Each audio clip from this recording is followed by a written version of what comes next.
Assalamualaikum warahmatullahi wabarakatuh.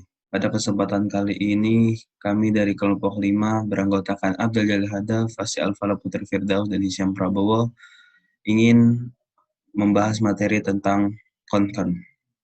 Pengertian concern. Concern adalah jenis kelompok bisnis yang umum di Eropa, khususnya di Jerman. Ini hasil dari penggabungan beberapa perusahaan independen secara hukum menjadi satu kesatuan ekonomi tunggal di bawah manajemen terpadu. Kekhawatiran terdiri dari perusahaan pengendali dan satu atau lebih perusahaan yang dikendalikan. Faktor-faktor concern. Berikut adalah faktor-faktor concern. Adanya kebebasan masuknya barang-barang dari luar negeri atau impor.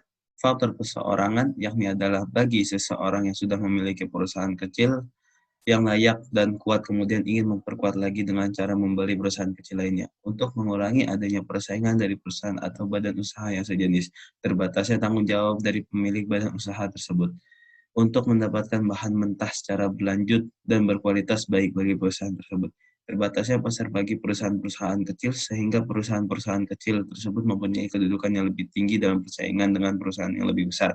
Untuk menutupi kelemahan perusahaan dalam bidang tertentu, perusahaan mengalami defisit atau lebih banyak pengeluaran daripada pemasukan. Perusahaan tidak dapat menanggung kerugiannya sendiri. Salah satu perusahaan atau bank tidak dapat memberikan bunga yang tinggi tabungan kepada nasabahnya. Dan terakhir, salah satu perusahaan tersebut ada yang kekurangan modal dan mengalami kebangkrutan. Kelebihan concern. Dengan concern, penarikan dana untuk anak perusahaan dapat dilakukan melalui induk perusahaan yang kedudukannya di pasar modal lebih kuat dibandingkan bila anak perusahaan beroperasi sendiri-sendiri di pasar modal. Dengan concern, dapat lebih mudah melakukan rasionalisasi seperti halnya melakukan spesialisasi di antara perusahaan bernaung di bawah concern bersangkutan, menghentikan perusahaan-perusahaan dengan tingkat laba rendah, memuaskan penelitian pasar, reklame riset, dan lain sebagainya.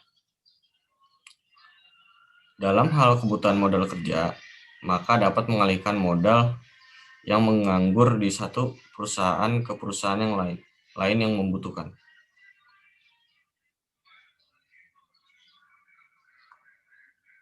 Contoh concern, misalnya beberapa toko roti bergabung dengan toko roti lainnya dalam membeli bahan baku pembuatan roti.